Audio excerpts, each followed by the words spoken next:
сабақты бастамас бұрын әрқайсымызға жақсы көңіл сыйлау үшін өз есімдеріміздің құпиясымен есімдеріміздің ерекшелігін бөлісеміз. Бірінші Ерасымдан бастайық.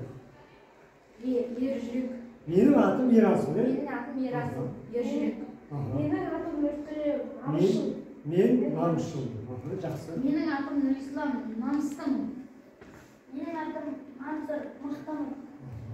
Менің атым Нұржан. Намысшыл. Менің атым Мағжан. Мейірімдімін. Менің атым Кәусар. Мен кейіпкерлімін. Менің атым Әдем. Мен әдептімін. Менің атым Мерей. Мен мейірімдімін. Менің атым Аяла. Мен бақыттымын. Менің атым Медина. Мен мектепкемін. Жақсы. Менің атым Аян. Мен Альбинмін. Олай болатын болса біз сабағымызда осындай жақсы көңіл-күймен өз-өзімізге қошемет жасап қоямыз. Ал сабағымызды бастаймыз. Отыра беріп орындарына сабағымызды бастаймыз.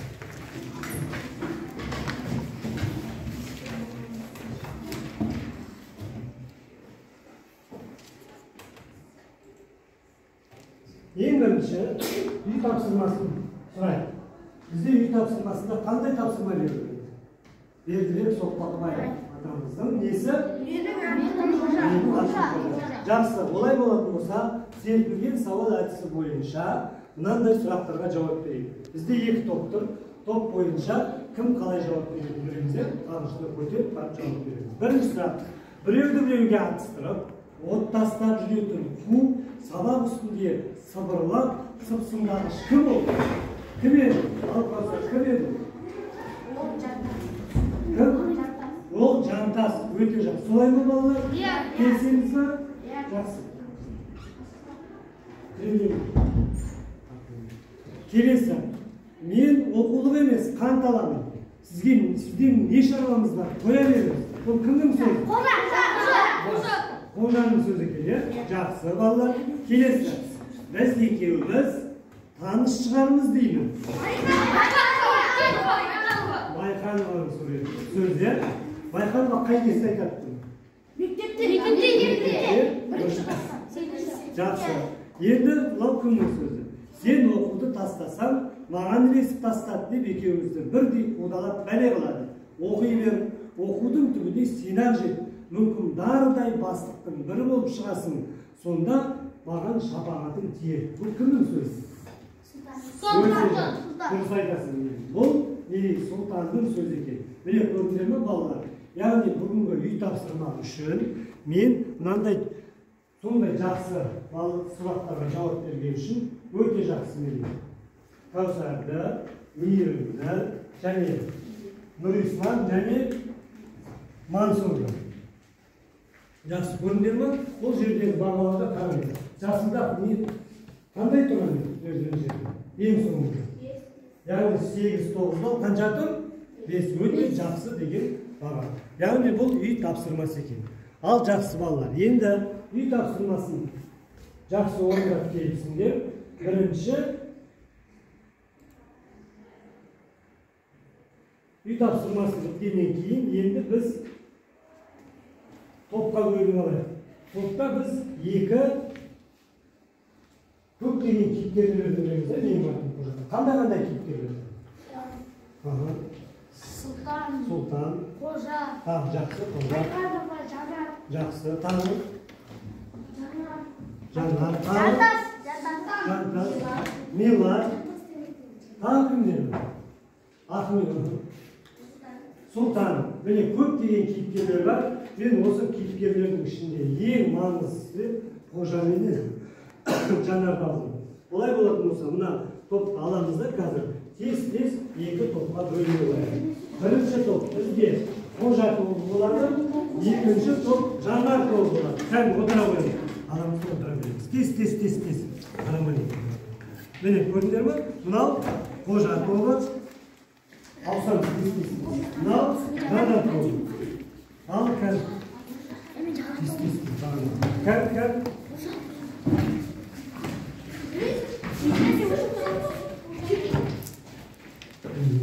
Яғни бізде Қожа тобы және Жанар тобы.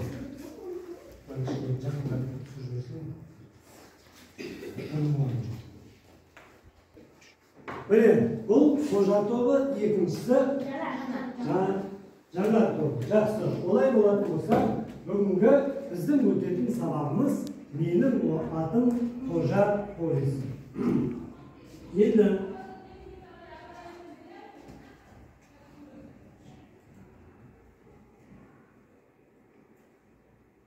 біздің оқу мақсатымыз бүгінгі әдеби шығарманың тақырыбы мен мазмұнын және идеясын анықтау.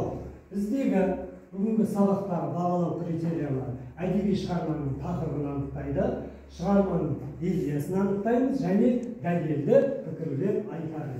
Олай болатын болса, біз ең бірінші мына бейнебаянға көңіл бөлейік балалар.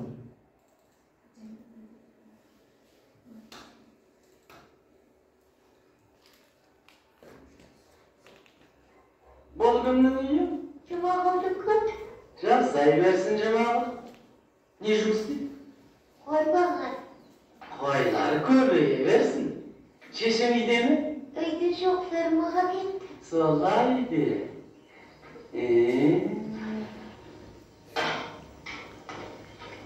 Үйде қымыз бар шығар, Сенің атың кім? Дәулет.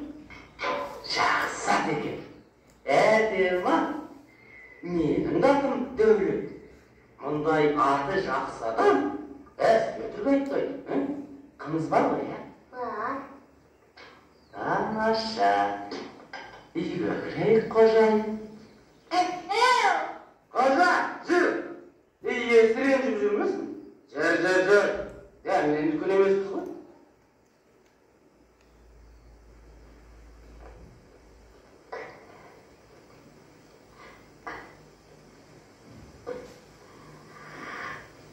Бәрекел, сен өзің жомарт екенсің. Бел ниетің ризамыз. Міне, мынаған кәмпит алып жей ғой. Бұл ақшаға ине сатып алуға бола ма? Мама материк ине таусылып қалды деп. Бұл ақшаға мыңдай неге сатып алуға болады. Үлкен қазан шешеңе су жамауға ма? Әкеңе ұмытып келеді. Ет жейтіндер ме? Әкеле бер, бәрін әкеле. Қожекем, көрішімізді мағасын болдық.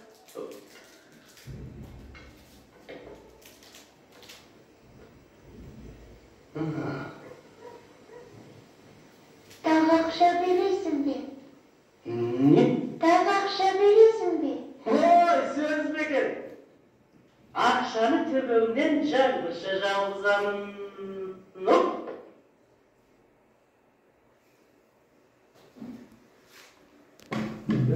Ал балалар қараңдар.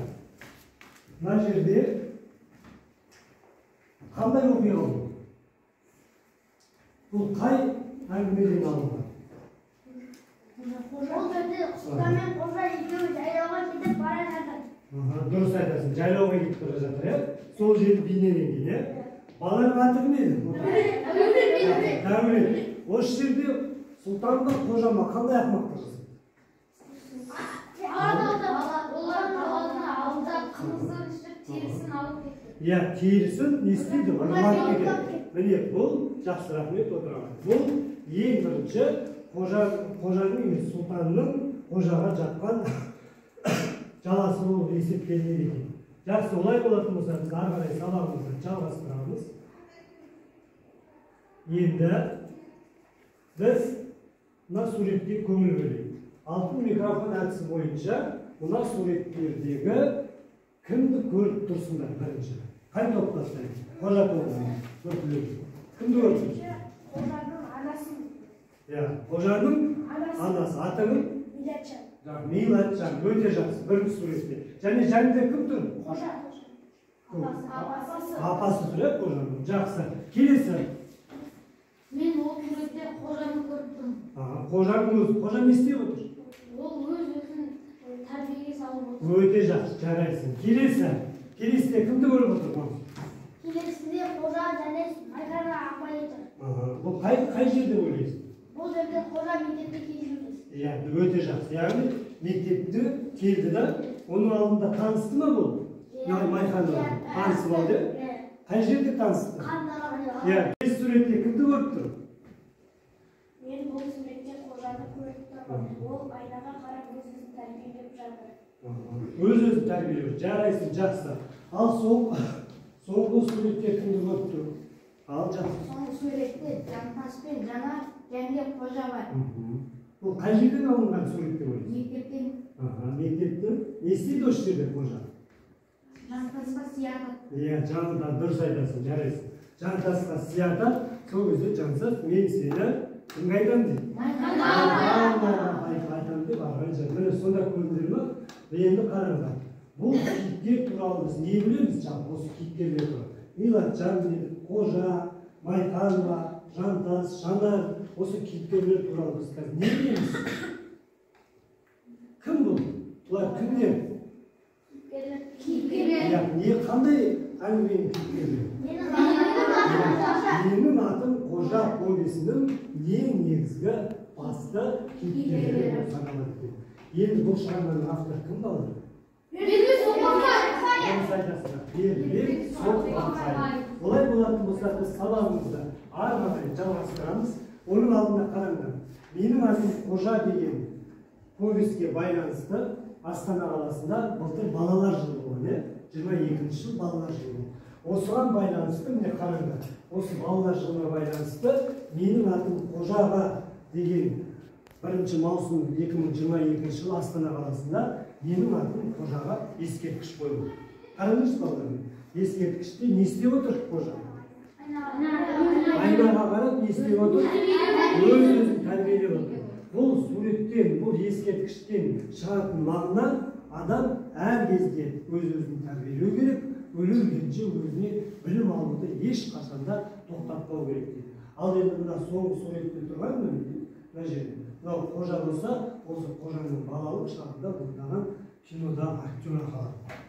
Көрдіңдер ме? Қараңызшы, ұқсай ма екеуі? Қатты ұқсайды екеуі. Қараңызшы, тек қана мына кісі қазір 72 жасқа келді. Мынау Қожаның балалық шағындағы ойнаған кейіпкердің өзінің кәдімгі. Сонда осыған байланысты менің атым Қожа кинофильмі балалардың жүрегінде, үлкендердің орын алғаннан кейін осы өнердің құрметіне Астана қаласында 2022 жылы 1 маусымда осындай ескерткіш ашылған. Жақсы, жаңа олай болатын болса енді қарайды. Бұл кісі кім? Бұл қай повестің авторы? Олай болатын болса, қазір біз кластер әдісі бойынша әркім осы Бердібек Соқпақбаев туралы не білеміз? Осыны жазамыз. Қандай шығармалардың авторы, қандай шығармаларын білесіңдер? Тез жазып, әр топтан бір оқушы шығып қорғаймыз.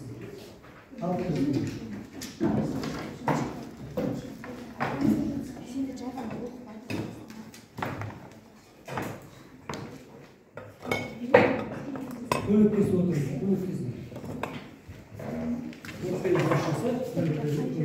Кім жазды? Жазды.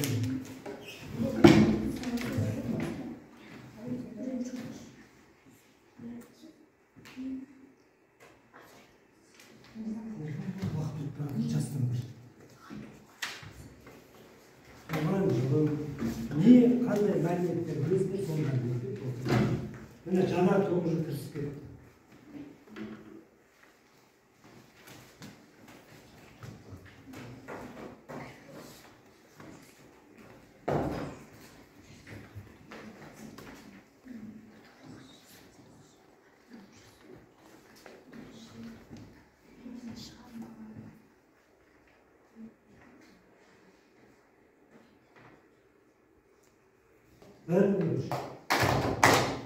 Жақсы. Яғни Жанар тобы дайын ма?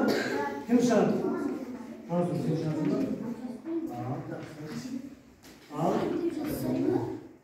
Кластер әдісі бойынша Мансұр қазір Бердібек Соқпақбаев туралы мәлімет айтады. Ал тыңдай. 1924 жылы Алматы облысында дүниеге келген. Оның шығармалары "Қайдасың Қауқар, өлгендер қайтып келмейді" деген шығармалары бар. Олардың ең танымалы "Менің атым қожа. Жақсы, осының ішіндегі ең танымалы сенің атың. Ой, жарайсың, жақсы. Келесі топ дайынсыңдар ма? Дайынсыңдар ма? Кім шығады? 1, 2, 3. Жақсы, кім шығады? Кім шығады? Ал жақсы, мүдірі кереу.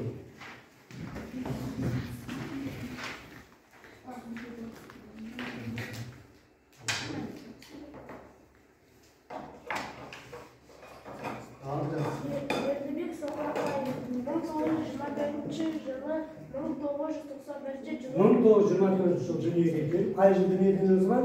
1991 Жақсы, 91 жылы. дүниеден озған. Оның менің атым Қожа деген повестері бар. Туған жері Алматы облысы Райымбек ауданы Қостөбе ауылында туған. Жақсы, Қостөбе ауылында туған. Ең қазіргі атақты қандай болды? Менің атым Қожа. Жақсы, жарайды. Көрдіңдер ме балалар отырып? Жарайсың. Міне, яғни Бердібек Соқпақбаев аталары 1924 жылы Алматы облысы Райымбек ауданында дүниеге келген екен. Оның көптеген шығармалары бар. Бірақ соның ішінде балаларға арналған қандай шығармасы екен қазіргі менің атым Қожа екен. Жақсы, бүгінгі қазіргі кластер әдісіндегі өте жақсы жауап берген үшін мен мына Қожа тобындағы Нұртілеуге және жаңа тобындағы Мансұрға өте жақсы деген баға берген. Жарайды.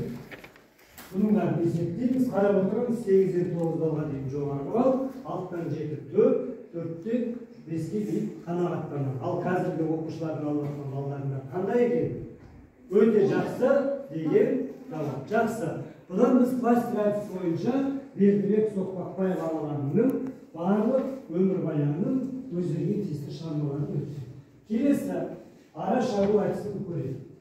Ара шағу әдісінде арнайы өздеріне берілген сұрақ болады. Әр топтан оқушы шығарыңыз. Яғни араның қай жағында шағатын жері? Қай жағында болады? Мына жағында болады. Сондықтан бірінші қазір қай топтан бастайық? Қожаның тобынан бастайық. Бірінші сұрақ қоятындар. Кел. Келесі. Нұржан кел. Нұржан мынаны былай істейміз. Яғни осы қазір сұрақ қойғанда мына ара былай қарайды, жылжиды. Егер сен сұрағыңа дейін жауап бермесең, ара келіп сені шағады да, сен сұрағыңа дұрыс жауап бермей қаласың. Жақсы, сондықтан бірінші сұрақта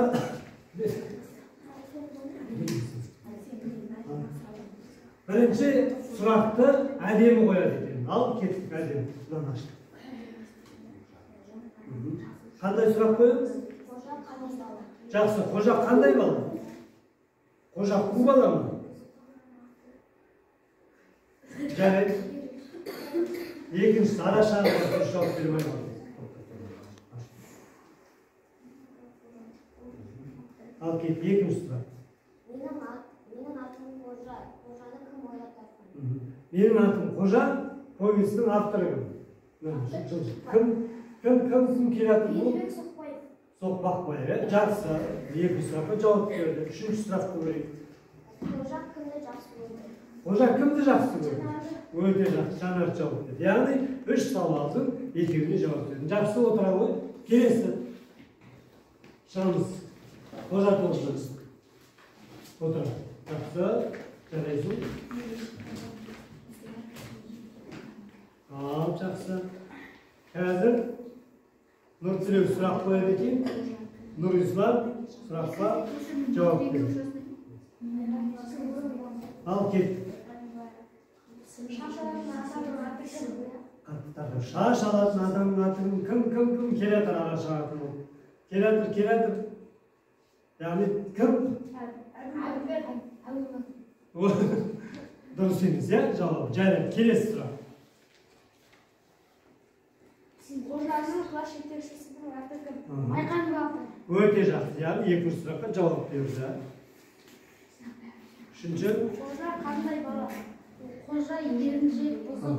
Бұзық болады, жақсы. Енді сен керісінше екі сұрақ қоямын.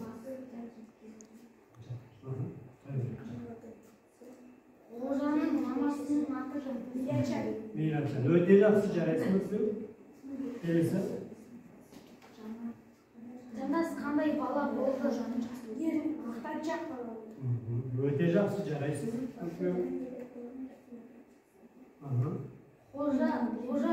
Қожа қандай бала болып еді? Қожа басты. Еріншек болатын е, жақсы жарайсың. Қожа тобындағы 2 шыққан 4 оқушыда өте жақсы сұрақтарға жақсы, жауаптарда өте жақсы болды. Келесі Жанар тобында кім шығады?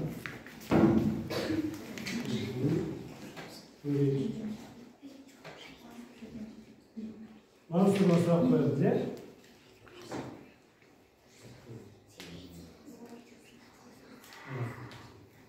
Ал жақсы. Қазір Мансұрға сұрақ қоямыз. Сынып жетекшісі. Майқан Жарас, қожаның ісін жүрді, өте жақсы. Келесі. Кім? Сен қоясың, мен қойдым. Ана қожаның сыныптасы және де жақсы көрдім. Өте жақсы жарайсың. Келесі. Қожаның арманы қандай болды? Жазушы болу болды. Өте жақсы. Қожаның арманы жазушы болды. Ал ең жақсы Мансұр көреді. Қожа кім? Қожа, менің атым Қожа, фильмнің басты кейіпкері. Өте жақсы жарайсың. Менің атым Қожа фильмінің авторы кім? Бердібек Соқпақбаев. Жақсы, Бердібек Соқпақбаев. Соңғы сұрағыңыз? Қожаның апасының аты кім? Бейбатжан. Жақсы. Яғни Бейбатжан. Жарайсың Мансұрда, Каусарда өте жақсы. Келесі. Мағжан менен кім? Ерасыл. Мағжан мырза сұрақ қояды, Ерасыл жауап береді.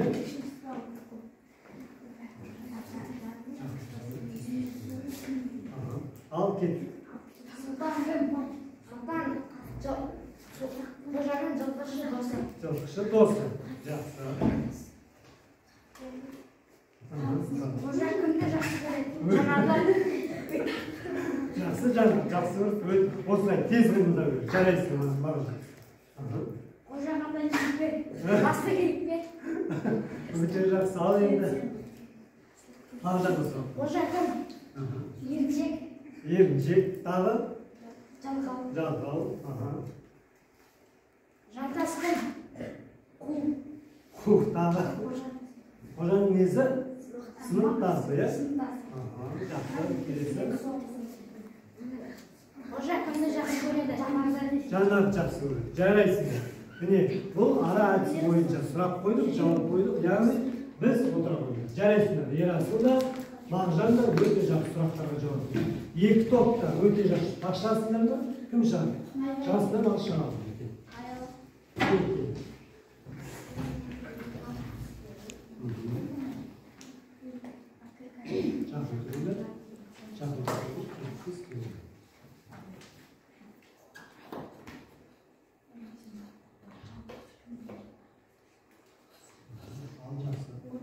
Бірінші сұрақ қоямыз.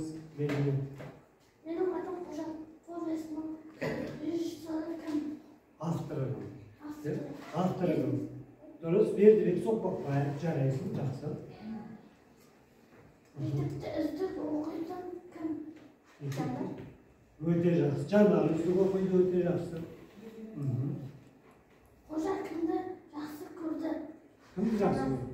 Жанарды жақсы көрді. Жарайсың. Ал енді сіз Мединеге барасыз. Менің атым Қожа. Повестінің авторы кім? Авторы кім? Соқпақбаев. Өте жақсы. Қожаның шашы кім? Кім алды қожаның шашын? Кім алды балалар қожаның шашын? Атаның аты кім еді? Әбубәкір ата, е? Не деп айтады сонда? Өте қайратты шаш екенсің, әкеңе тартқан екенсің дейді. Жақсы. Келесі. Бір сұрақ қой, сонымен тамамыз. Аяқтайын. Қандай сұрақ?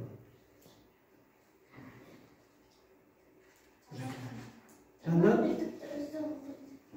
үздік оқитын оқушы. Жарайды, жақсы жарайсыңдар.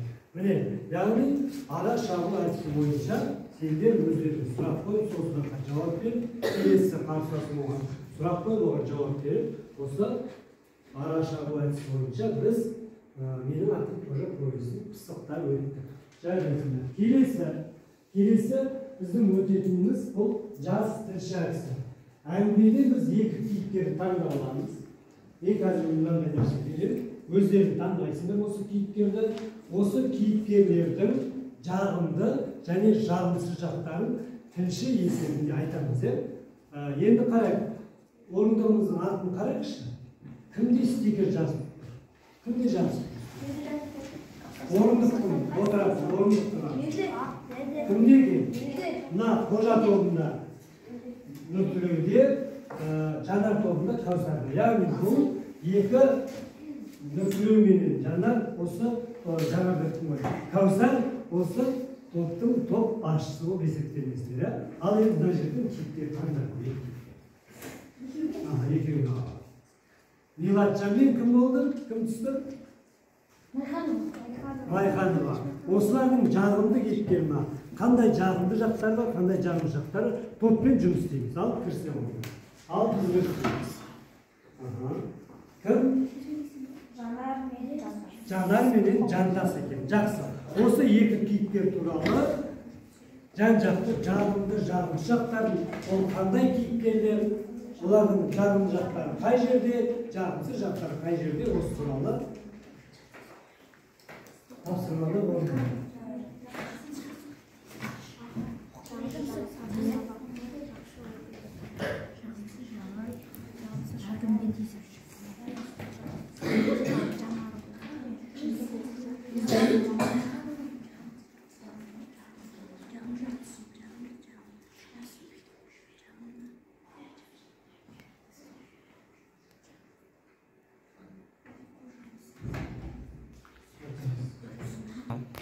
Al жақсы балалар, уақыт болды. Кім қай топ дайын? Жанар тобы, егерде дайын етінде, олай болсын бірінші Жанар тобы. Шығайық, бірінші сендерге. Сендерге берілген жас тілші бойынша бірінші Жантас және Жанар тыңдаймыз. Балалар тыңдайық. Мына топқа берілген жас тілші бойынша қазір Жантас пен Жанарды екі оқушы өзінің жақсы жақтарын, жағымды жақтарын айтады. Жақсы, Жантасты көрейік. Мағжан? Жантас мақтаншақ, әркімге тиісіп жүреді. Жағымды жағы сабақты жақсы оқиды. Өте жақсы, сабақты жақсы оқиды. Ал Ерасыл? Жанар? Жанар үздік оқушы. Әдемі қожаны әрдайым қорғап жүреді. Жанар жағымды кейіпкер. Және оқу озат екен. Өте жақсы. Сонда Жанар да Жантастың да бұл жерде қандай жақтар айтылды? Жақсы жақтар айтылды. Жарайсыңдар. Келесі қожа тобы шығамыз. Кім шығады екен?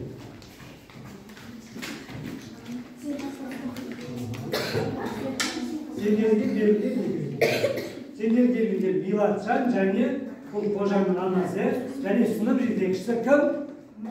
Майханова. Жақсы. Ал бастайық. Милатжан. Жағы қожаны ұнатады. Ол өткен баласы ғой, иә? Ойлайды. Ақыл айтады. Ақыл айтады. Ылғи баласын барлық жақтан естеп жүреді, қорғап жүреді. Жақсы, ал келесі Майханова. Бұл кім бірінші Майханова? Қожаның сынып жетекшісі. Майханованың жағымды сәлемеді. Ол қожаны қолдайды. Жағымсыз жақтары қожаны түсінбейді. Жақсы, қожаны кейде түсінбей қалады, кейде қожаны жақтайды. Өте жақсы. Майханова да қолынан келгенше отыра қойды. Қожаны да қолынан келгенше анасы тәрбиелейді, ал үйінде мектептегі сынып жетекшісі Майханова оның екінші анасы болған соң қожаны түсінуге тырысады. Өкінішке орай қожа кей жағдайда бір-бірін түсінбей жатады. Міне жақсы қарайды балалар. Бұл біздегі жас тілші әдісі бойынша әңгімедегі кейіпкерлерге талдау жүргізу. Енді қарайық балалар. Қожа біз қандай кейіпкер едік? қожаның қандай кейіпкер? Басты кейіпкер жақсы. Ол жағында жағымсыз ма? Оның арманы өте көп болды, иә? Кім болғысы келді? Жазушы болғысы келді. Ол өз-өзін қай жерде болса да бір жақсы жағын көрсеткісі келеді, өкінішке орай не болады? Жаман жағын көрсетіп қалады. Сөйтіп келіп ең соңында қожа өзін не істейді? Айнаға қарап, өз-өзін тәрбиелейді. Ал жақсы, олай болатын болса, қожа өз-өзін айнаға қарап қалай тәрбиелейді екен? Көрейік.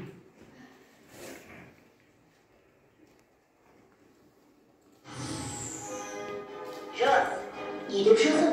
Ертеңнен бастап президент болып бірде-бір баламен төбелеспеймін. Егер өз дейсінші, онда қойды. Әйтмесе, көкөкті дамданды. Ал егер қоймасашы, егер бұл мәселе осында бітеді, екінші мәселеге көшеміз. Жаман сөздер айтпайсың, сайтан, есуас, кеші, ақмақ секілді. Оның орнына жарамай, мұның тәртіпсіздік, ұят болады деген сөздер айтып еді. Тәртіпсіздік істесің, өзіңді жазалайсың. Қалай? Оны кезінде көреміз. Шешім бір ауызда қабылданды. Көрдіңдер ме? Яғни бұл жерде кім қожа не істейді өз-өзіне? Өз-өзін тәрбиелеп, қандай оқушы болады екен? Өте жақсы оқушы болады екен. Жақсы балалар. Бүгін біз қожаның, менің атым қожа повесінің авторын, жан-жақты өмірбаянын білдіге, оны зерттеді, қандай классикалық әдісі бойынша Бердібек Соқпақбаев ағамыздың қаншалықты әңгімелері бар, ол қай жерде туды, қай жерде өмірге келді, қай жерде дүние соны жан-жақты білдік. Одан кейін жас кіші бойынша не істедік? Кейіпкерлердің бәріне жеке дара талдау жасадық. Араша әдісі бойынша әңгімені жан-жақты талдап, өзіміздің сабағымыздың мәресіне жеттік. Сондықтан бүгінгі сабаққа қатысқан қожа тобындағы Нұртілеу, Нұрислам, Мерей, Нұржан, Әсем өте барлығында жақсы қатысты. Келесі жанар тобындағы оқушылар өте белсенді болды. Әсіресе араша әдісінде қимыл, негізі араша әдісіндегі ең басты мақсат ол қимыл болады. Мына жанар тобындағы оқушыларда тез қимыл деген сұрақ қойды, сұраққа жауап берді. Осы нәрселер үшін мен сенің бүгінгі қатысқан сабақтардың барлықтеріне жоғарғы баға беремін. Және мына хат жазу әдісі бойынша қазір сендер өздерің қожаға бір тілек жазып, анау кері байланыс жасайсыздар. Қазір әрқайсысы қожаның көргенде қожа не болатын болды? Қожа ең соңынан өз-өзін тәрбиелеп, мықты азамат болады. Олай болатын болса, соған байланысты тез кері байланысты жазамыз. Тез кері байланысты жазамыз. Және мына алма ағашына бүгінгі өткен сабақтағы өздерінің ойларını жазып кетесіздер. Сабақ сендерге ұнады ма? Қалай өтті? Қожаға жаздыңдар, қожаға. Соны қазір мынаған жазып кетеміз. Және тыңдаймыз. Бүгінгі үйге тапсырмаға осы қожа туралы, менің атым қожа повесінің ерекшелігі туралы есте жазып, өз ойларыңызды толық кетеміз. Жақсы, сабақ аяқталды, жарайсыңдар. Кері байланыс жазып әрқайсыңыз. Қожаға хат есебінде бір кері байланыс, және алма ағашына бүгінгі сабақ туралы өздерінің пікірлерін жазып кетесіңдер.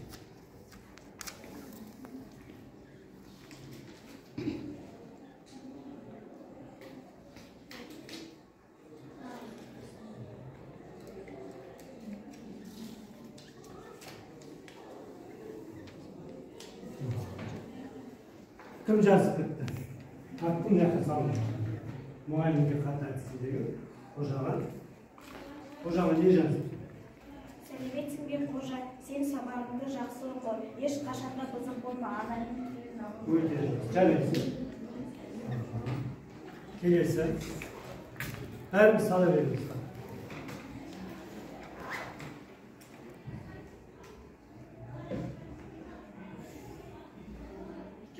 Al sana. Жақсы, мына жерге салып.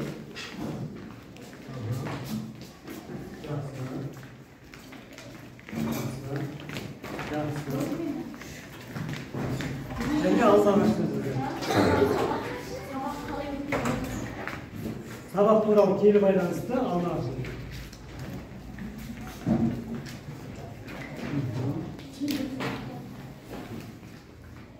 Жақсы.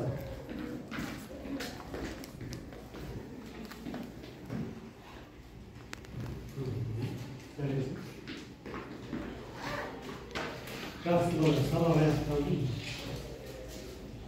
Бүгінгі қатысқан сабақтарың өте жақсы, ризамыз.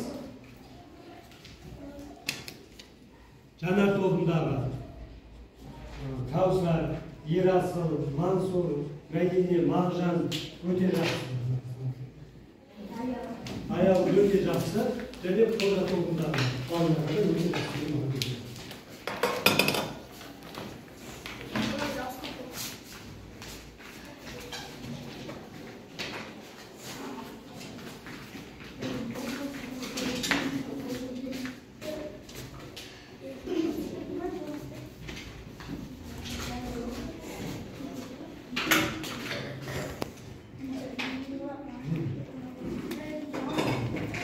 Thank you.